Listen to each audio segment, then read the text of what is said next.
Hello and welcome everyone to the Platform of Success capsule. Today we will discuss the Intermediary Guidelines and Digital Media Ethics Code 2021, which were notified recently by Government of India.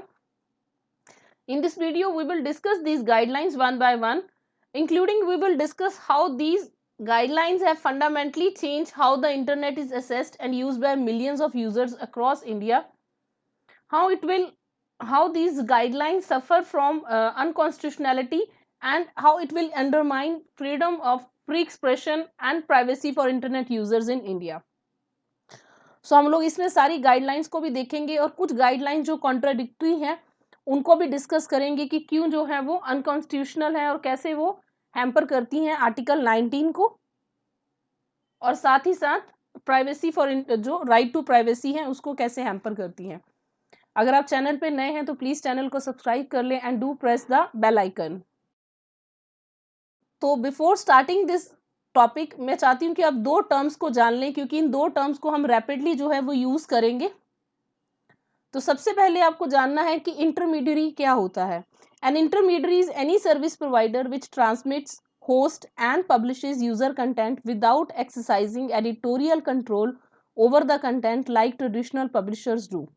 तो ये जो intermediary है ये कोई भी हो सकता है. आपका internet service provider, email provider, social media platform, कोई भी web service which allows you to post, upload and publish. और because of their technical ability ये जो प्लेटफॉर्म्स हैं ये हमें कनेक्ट करते हैं दूसरों से, हमारे डाटा को होस्ट करते हैं, पब्लिश करते हैं, और हमें फ्रीडम ऑफ स्पीच जो है वो प्रोवाइड होती है इनके through. They mediate our online experience, impact our privacy and hold great power. तो इंटरमीडियरी टर्म जो है आपको क्लियर हो गई होगी. नेक्स्ट जो टर्म हम यूज करेंगे वो है सेफ हार्बर. तो जो सेक्शन 79 है of information technology act 2000 provides what is called safe harbor to intermediaries who host user generated content and exempt them from liability for the actions of users on their platform if they adhere to guidelines prescribed by the government. तो government ने जो guidelines दी होती हैं, अगर ये जो intermediary हमने जो डिस्कस किए अगर ये उन रूल्स को फॉलो करते हैं तो इनके प्लेटफॉर्म पे जो भी कंटेंट अपलोड होता है उसके लिए ये लाइबल नहीं होते. जिन्होंने कंटेंट अपलोड किया होता है वो जो पर्सन है वो लाइबल होता है. तो इसको जो है सेफ हार्बर का जो प्रिंसिपल है वो कहा जाता है. और इसी के साथ में आपको बता दूं जो सोशल मीडिया इंटरमीडियरीज हैं उनमें मैसेजिंग रिलेटेड इंटरमीडियरीज आती हैं, जैसे व्हाट्सअप हो गया, सिग्नल, टेलीग्राम. और जब मीडिया रिलेटेड इंटरमीडियरीज की बात आएगी तो फेसबुक, इंस्टाग्राम, ट्विटर, ये सारे जो हैं, और ये जो है इनको एडमिनिस्टर करता है ministry of electronics and information technology. तो जो न्यू रूल्स जो आए हैं 2021 के, they prescribe for the first time how digital news organisation, social media and over the top platforms will be regulated by Indian government. तो पहली बार जो है डिजिटल न्यूज, सोशल मीडिया और ओटीटी प्लेटफॉर्म्स के लिए जो है ये गाइडलाइंस आई हैं. The government plans to mandate social media firms like Facebook and Twitter to erase contentious content as early as possible, but not later than 36 hours after government's or legal order. तो government का mandate ये है कि जैसे अभी हाल ही में जो है इंडियन गवर्नमेंट का ट्विटर के साथ जो है कन्फ्लिक्ट चल रहा था, तो उनका प्लान यही है कि जो भी कंटेंशियस मैटर होगा उसको गवर्नमेंट जैसे ही कोई लीगल ऑर्डर देती है कि ये कंटेंट रिमूव हो जाना चाहिए तो विद इन 36 आवर्स जो है वो कंटेंट रिमूव करना होगा उन्हें. उससे बाद मतलब इससे ज़्यादा टाइम नहीं ले सकते. 36 आवर्स के अंदर जो है वो उनको डिलीट करना होगा. और ये जो गाइडलाइंस हैं they will supersede some parts of information technology rules 2011. और अगर हम ये कहें कि कब इफेक्ट में आएंगे, तो गवर्नमेंट ने क्लियर कर दिया था कि the rules will come into effect the day they are notified for most applicable entities. लेकिन जो सिग्निफिकेंट सोशल मीडिया इंटरमीडियरीज हैं, जिनको मैं आगे जाके आपको बताऊंगी कि ये सिग्निफिकेंट सोशल मीडिया इंटरमीडियरीज क्या हैं, उनको जो है एक्स्ट्रा 3 मंथ की विंडो मिली है, क्योंकि उनके पास कंप्लायंस का जो बर्डन है वो ज्यादा है. So now salient features of new social media rules. तो पहला है due diligence to be followed by intermediaries. तो जो गवर्नमेंट की तरफ से जो इंस्ट्रक्शंस दी हैं, अगर वो रूल्स को वो सोशल मीडिया इंटरमीडियरीज फॉलो नहीं करती हैं, in case due diligence is not followed by intermediary, तो जो हमने सेफ हार्बर का प्रिंसिपल पढ़ा है, जो प्रोविजंस पढ़ी हैं, वो उन पे अप्लाई नहीं होंगी. जिसका मीनिंग ये है कि अगर उनके डोमेन पे जो भी कंटेंट होगा उसके लिए ट्विटर, फेसबुक ये जो हैं वो लायबल होंगे अगर वो गवर्नमेंट के जो रूल्स हैं उनको जो है वो नहीं फॉलो करते हैं, ड्यू डिलिजेंस को नहीं फॉलो करते हैं। नेक्स्ट है grievance redressal mechanism. The rules seek to empower the users by mandating the intermediaries, including social media intermediaries, to establish grievance redressal mechanism for resolving complaints from the users or victims। तो उनको जो intermediaries हैं, जो social media intermediaries हैं, उनको भी जो है वो ग्रीवियंस रिड्रेसल मैकेनिज्म को इस्टेब्लिश करना होगा। Intermediaries shall appoint a grievance officer to deal with such complaints and share the name and contact details of such officer। Next है कि जो grievance officer है shall acknowledge the complaint within 24 hours, और जो भी issue हो उसको within 15 days जो है उनको रिजॉल्व करना होगा। 15 दिन के अंदर जो इशू है वो इंटरमीडियरी के द्वारा अपॉइंटेड जो ग्रीवियंस ऑफिसर होगा उसको विदिन 15 डेज जो है कंप्लेंट को रिजॉल्व करना होगा। Ensuring online safety and dignity of users, especially women users, तो intermediaries shall remove or disable access within 24 hours of receipt of complaint of contents। जिस उनको 24 आवर्स के अंदर जो है ऐसे कंटेंट को रिमूव करना होगा, डिसेबल करना होगा जिसमें किसी भी इंडिविजुअल के प्राइवेट एरिया को जो है वो एक्सपोज किया गया हो, या किसी को जो है फुल या पार्शियल न्यूडिटी में दिखाया गया हो, या इन अ सेक्सुअल एक्ट, और is in the nature of impersonation including morphed images जो हैं, ऐसी जो चीजें हैं इंटरमीडियरीज को रिमूव करनी होगी, जो कि एक पॉजिटिव स्टेप है। Such a complaint can be filed either by the individual or by any other person on his or her behalf. तो जरूरी नहीं कि वो कंप्लेंट वो इंडिविजुअली करेगा, जिसकी जो पिक्चर है उसके बिहाफ पे कोई और पर्सन भी कंप्लेंट कर सकता है, और विद इन 24 आवर्स जो है उनको जो है वो डिसेबल करना होगा। इसमें गवर्नमेंट ने जो सोशल मीडिया इंटरमीडियरीज हैं उनको 2 कैटेगरीज में बांट दिया है। तो इसमें जो स्मॉलर प्लेटफॉर्म्स हैं उनको जो है ज़्यादा कंप्लायंस रिक्वायरमेंट्स नहीं है, तो इसीलिए रूल्स में डिस्टिंक्शन लाई गई है बिटवीन सोशल मीडिया इंटरमीडियरीज, और दूसरा ग्रुप है सिग्निफिकेंट सोशल मीडिया इंटरमीडियरीज। जो सिग्निफिकेंट सोशल मीडिया इंटरमीडियरीज हैं they are based on the number of users on the social media platform, जिसमें कि फिक्स किया गया है कि अगर जो सिग्निफिकेंट सोशल मीडिया इंटरमीडियरी है उसके जो है 50 लाख रजिस्टर यूजर्स अगर हैं, अगर 5 मिलियन यूजर्स हैं रजिस्टर्ड, तो वो जो है वो सिग्निफिकेंट सोशल मीडिया इंटरमीडियरी में आएगी। नेक्स्ट है the government is empowered to notify the threshold of the user base that will distinguish between social media intermediaries and significant social media intermediaries। The rules require the significant social media intermediaries to follow certain additional due diligence। तो अब जो social media intermediaries हैं, जो significant social media intermediaries हैं, उनके लिए जो है और एडिशनल जो है वो कंडीशंस हैं जिनको हम आगे डिस्कस करेंगे। तो जो सिग्निफिकेंट सोशल मीडिया इंटरमीडियरीज हैं उनको एडिशनल कौन सी जो है वो रूल्स को फॉलो करना होगा।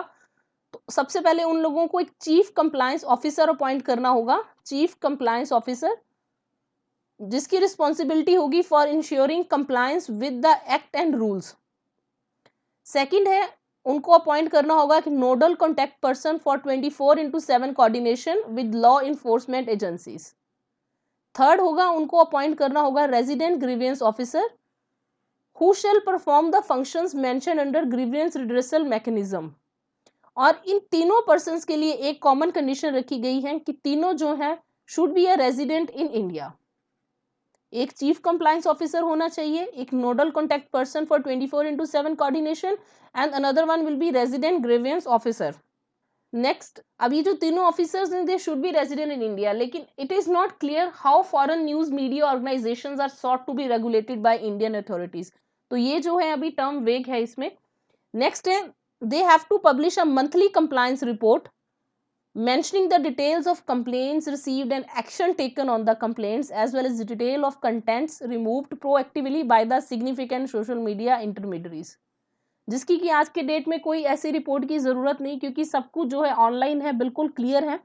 ये पहले वैलिड था जब रिटर्न अकाउंट्स चाहिए होते थे।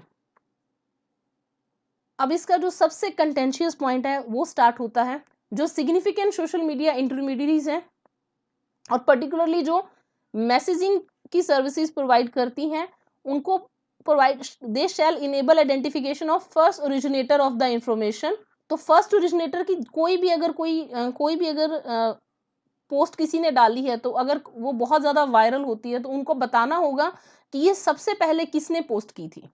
That is required only for purpose of prevention, detection, investigation, prosecution और punishment of an offence related to sovereignty and integrity of India. दूसरा उन्होंने ये रीजन दिया है, the security of state. Next दिया है friendly relations with foreign states और public order of the incitement to an offence relating to above और in relation with rape, sexually explicit material or child sexual abuse material punishable with imprisonment for a term not less than 5 years। और उसी के साथ ही कहा है कि an intermediary shall not be required to disclose the contents of any message or any other information to the first originator। तो एक चीज तो क्लियर हो गई कि ये मैसेजिंग के लिए है, तो व्हाट्सएप, सिग्नल, ट्विटर जो है, इन एक तो पॉजिटिव स्टेप है कि इससे क्या है, फेक न्यूज को कंट्रोल किया जा सकता है। तो ये इसका जो है केवल एक पॉजिटिव इम्पैक्ट है। अगर हम इसके साथ रिलेटेड इश्यूज को डिस्कस करें, the issue of traceability of originators of information on messaging platform is the subject of litigation before Supreme Court in Antony Clement Rubin versus Union of India case 2020। तो ये जो है ऑलरेडी पीआईएल जो है अभी सुप्रीम कोर्ट में फाइल्ड है। और सबसे पहले ये जो केस है ये मद्रास हाई कोर्ट के पास आया था, seeking linking of Aadhaar with social media accounts. However, during the course of hearing before Madras High Court, the focus shifted to traceability of originators of information on end-to-end encrypted platforms such as WhatsApp, and the case was later transferred to Supreme Court. तो ये जो है अभी already ये जो है PIL pending है supreme court में। नेक्स्ट जो ड्राफ्ट IT रूल्स 2021 है, they made it mandatory for significant social media intermediary providing services in message to enable identification of first originator. This introduced the requirement of traceability which would break end-to-end encryption। तो अब इसके लिए क्या होगा, अगर आपको first originator बताना होगा, तो जैसे ट्विटर है, क्लियरली जो है इंक्रिप्टेड है सब कुछ, which means that companies had to break their end-to-end encryption protocols and pave the way for surveillance state। So it should be noted that previous proposals which seek to implement traceability in a manner which is compatible with end-to-end encryption have been shown to vulnerable to spoofing, where bad actors can falsely modify the originator information to frame an innocent person। Further जो originator of message है उसका भी तो कोई control नहीं है कि वो कंटेंट आगे कितने लोगों को कितनी बार फॉरवर्ड होता है। नेक्स्ट है, many platforms retain minimal user data for electronic information exchange and also deploy end to end encryption to provide reliability, security and privacy to users. And these are used by millions of Indians to prevent identity theft, code injection attacks, and many others. In the past, report of Justice Shri Krishna Committee on Data Protection has also criticized the government for mandating low inscription standards in license agreements with telecom service providers because this poses a threat to safety and security of the personal data of data principals। तो ये already जो issue है government के सामने है, इसके loop hole सबको पता है कि ये प्राइवेसी को कितने बुरे से जो है वो हैम्पर कर सकता है। The power to prescribe encryption standards and methods originate from section 84A of IT act and not section 79 जो कि सेफ हार्बर है, हम देख चुके हैं। इवन जो सेक्शन 84A है, it empowers the central government to prescribe modes and methods of encryption for the purpose of secure use of electronic medium and for promotion of e-governance and e-commerce। So any attempts to weaken inscription to enable traceability would not satisfy the objective of ensuring secure use of electronic medium। तो ये चीज बहुत अच्छे से clear है इन सारी example से कि कोई भी अटेम्प्ट अगर किया जाता है इंस्क्रिप्शन को वीकन करने के लिए, ट्रेसिबिलिटी को खोजने के लिए, तो इससे जो इलेक्ट्रॉनिक मीडियम है वो सिक्योर नहीं रहेगा। And this amendment will impact the fundamental right of all Indian internet users। अब आगे अभी हम लोग जो है वो फिर उसी डिस्कशन को कंटिन्यू करते हैं कि जो सिग्निफिकेंट सोशल मीडिया इंटरमीडियरीज हैं उनके लिए और क्या गाइडलाइंस है। They shall have a physical contact address in India published on its website और मोबाइल ऐप और बोथ। नेक्स्ट है voluntary user verification mechanism. Users who wish to verify their accounts voluntarily should be provided an appropriate mechanism to verify their accounts and provided with demonstrable and visible mark of verification। तो जैसे हमें अभी Facebook की तरफ से, Twitter की तरफ से जो ब्लू टिक मिलती है, वो जो मैकेनिज्म है वो वॉलंटरी होना चाहिए कि अगर आप, मैं, कोई भी हम लोग अगर वेरीफाई करना चाहते हैं अपने अकाउंट को तो कर ले। तो इसमें अगर हम वॉलंटरी वर्ड को देखें तो अगर हम पास्ट का सिनेरियो देखें तो वॉलंटरी कब मैंडेटरी में टर्न हो जाएगा, वी पीपल नेवर न्यू, और इसके बहुत ज्यादा इम्प्लीकेशंस होंगी on our privacy. Imagine being made to link your Aadhaar to your social media accounts without which government handles may not respond to you, which are essential for users of social media intermediaries, for example, political dissenters. And also much more worryingly, without a data protection law, this means that social media entities will collect data of our government IDs without any regulatory body, such as a data protection authority, to ensure it is used only for verification. तो ये कितना बड़ा जो है ये fatal proof हो सकता है पूरी कंट्री की प्राइवेसी के लिए, क्योंकि कोई डाटा प्रोटेक्शन लॉ नहीं है. Next is giving users an opportunity to be heard. तो in cases where significant social media intermediates remove और disables access to any information on their accord, then a prior intimation for the same shall be communicated to the user who has shared that information with a notice explaining the grounds and reasons for such action. Users must be provided an adequate and reasonable opportunity to dispute the action taken by the intermediary. Next, a removal of unlawful information. An intermediary, upon receiving actual knowledge in the form of an order by a court, being notified by the appropriate government or agencies through an authorized officer, shall not host or publish any information which is prohibited under any law in relation to the interest of sovereignty and integrity of India, public order, friendly relation. वही सारे reasons कि अगर government या कोई भी government agency notify कर देती है कि ये जो है ये अंडर लॉ सुटेबल नहीं है, तो उनको उस इंफॉर्मेशन को रिमूव करना होगा. इस पॉइंट पे भी जो है बहुत सारे लोग डिसएग्री करेंगे, क्योंकि अगर कुछ भी गलत हो रहा है उसके लिए जो है आवाज़ उठाने के लिए ये एक जो डिजिटल मीडिया है एक बहुत अच्छा प्लेटफॉर्म है. तो कहीं ना कहीं जो फ्रीडम ऑफ स्पीच है वो इंक्रोच होगी. अगर हम करंट टाइम्स में देखें तो जो फार्म प्रोटेस्ट हैं या जैसे जो मोदी रोजगार दो जैसी डिमांड्स जो हैं वो स्टूडेंट्स की सामने आ रही हैं, तो अगर इसको भी अनलॉफुल इंफॉर्मेशन में डाल के रिमूव कर दिया जाएगा तो फिर तो जो डेमोक्रेसी है उसका जो पर्पस है कहीं ना कहीं वही जो है वो खत्म हो जाएगा कि हम जो है गवर्नमेंट के सामने अपनी राइट्स के लिए अपील नहीं कर सकते. अब हम इसके पार्ट 3 पे आते हैं. Notified under section 87 of information technology act, these rules empower Ministry of Information and Broadcasting to implement part 3 of rules. तो जो Ministry of Information Broadcasting वाला पार्ट आ गया, तो it deals with regulation of digital news media and OTT platforms जैसे कि Netflix, Amazon Prime, Disney Plus, Hotstar. तो ये जो पार्ट है ये it will be administered by Ministry of Information and Broadcasting. So it is mentioned that the rules establish a soft-touch, self-regulatory architecture and a code of ethics and a three-tiered grievance redressal mechanism for news publishers and OTT platforms and digital media. तो इसमें सबसे पहला क्या है? Code of ethics for online news, OTT platforms and digital media. तो इसमें सबसे पहले हम लोग बात करेंगे regulation of video streaming platforms. The draft IT rules 2021 have in the appendix to the rules defined a code of ethics, जो हमने अभी बात की, which shall apply on applicable entities. तो इसमें applicable entities कौन सी बताई गई हैं? Publishers of news and current affair content, intermediaries which primarily enable the transmission of news and current affairs content, publishers of online curated content, intermediaries which primarily enable the transmission of online curated content. तो इन सब को जो है applicable entities के अंदर जो है government ने रखा है.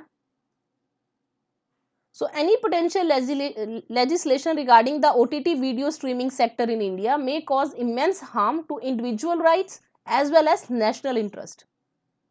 Because today India is no longer a consumer, India is a producer of original high quality video content that provides employment and entertainment to audiences locally and globally. So any such model of regulation will likely have a substantial impact on citizens, digital rights, and result in economic harm, and also negatively impact India's growing cultural influence through the production of modern and contemporary video formats entertainment. At present, the Indian OTT video streaming sector, it competes actively with other countries such as South Korea and needs an environment that recognizes that traditional cinema and television based regulation may irreparably harm these sectors. अगर हम online video streaming को भी अगर हम अगर हम online video streaming को भी ट्रेडिशनल सिनेमा और टेलीविजन के साथ जो है सेम सेक्टर में डाल देंगे, उसी तरह का रेगुलेशन उस पर रखेंगे, तो ये जो है ग्लोबली compete नहीं कर सकता। अब आते हैं डिजिटल न्यूज मीडिया पे। So with respect to regulation of news media, the preview of IT Act 2000 does not extend to news media, so the guidelines do not have legislative backing to regulate news media। जो IT Act 2000 है उसमें जो है news media जो है उसको जो है इंक्लूड नहीं किया गया, तो सबसे पहले जो लेजिस्लेशन है वही जो है इसको बैक नहीं करता है। सो these laws are exercising powers beyond their parent legislation। Additionally, these guidelines are ultra vires section 79 of IT Act, which provides a safe harbor through an exemption from liabilities in certain cases। Plus जो definition दी गई है वो बहुत vague दी गई है। Of publisher of news and current affairs content may also lead to further arbitrariness। The definition includes replica e-papers of newspaper from its ambit। और जो vagueness है कहीं ना कहीं जो है it will allow arbitrariness by the government in the exercise of significant discretionary powers and would allow them to censor media at their pleasure।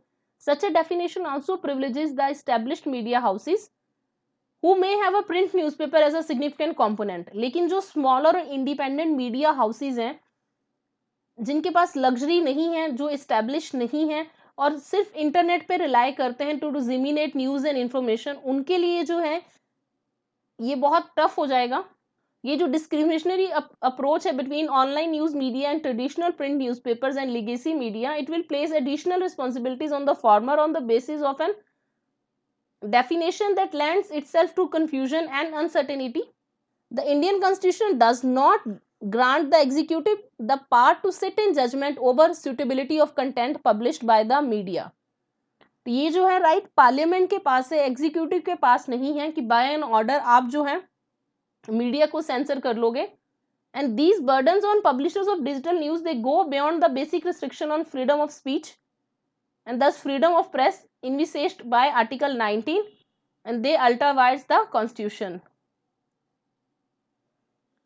अब next जो गाइडलाइन है वो है सेल्फ क्लासिफिकेशन ऑफ कंटेंट, जिसमें उनको जो है 5 कैटेगरीज में जो है वो सेल्फ क्लासिफिकेशन करनी पड़ेगी, जिसमें कि सुटेबल फॉर चिल्ड्रन जो यूनिवर्सल होगा, then under adult 7+, suitable for person age 7 years and above, ऐसे ही 13+ के लिए, 16+ के लिए और एडल्ट के लिए।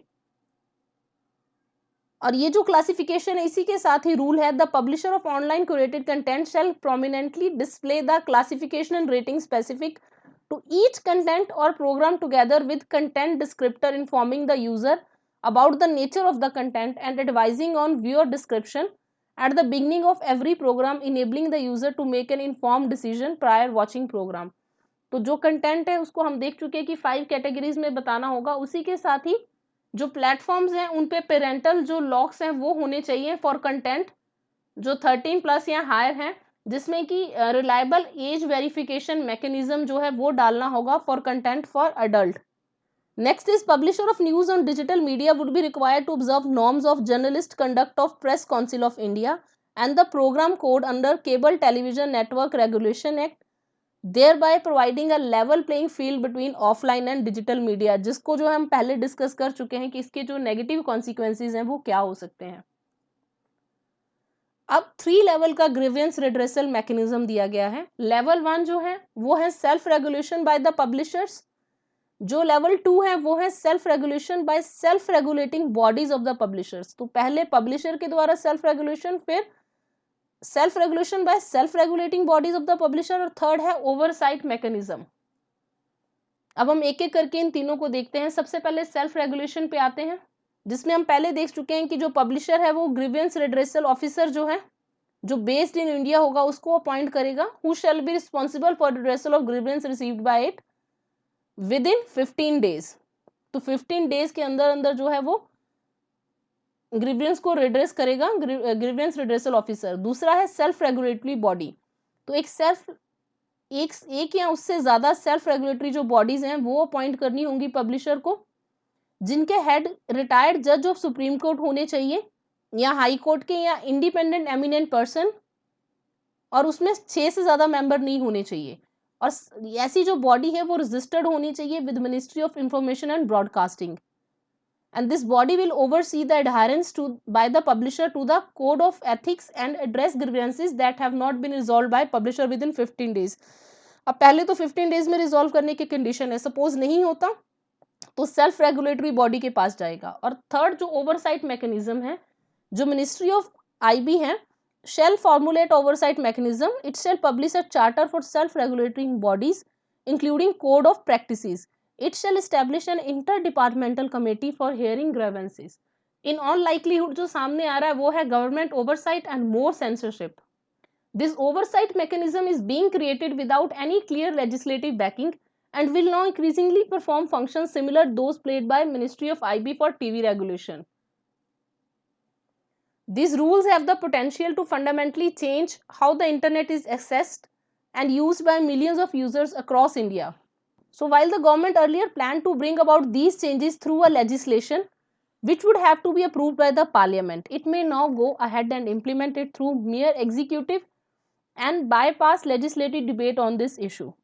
Given that it seeks now to even regulate digital news platform and OTT content providers, there should be a fresh consultation and greater transparency.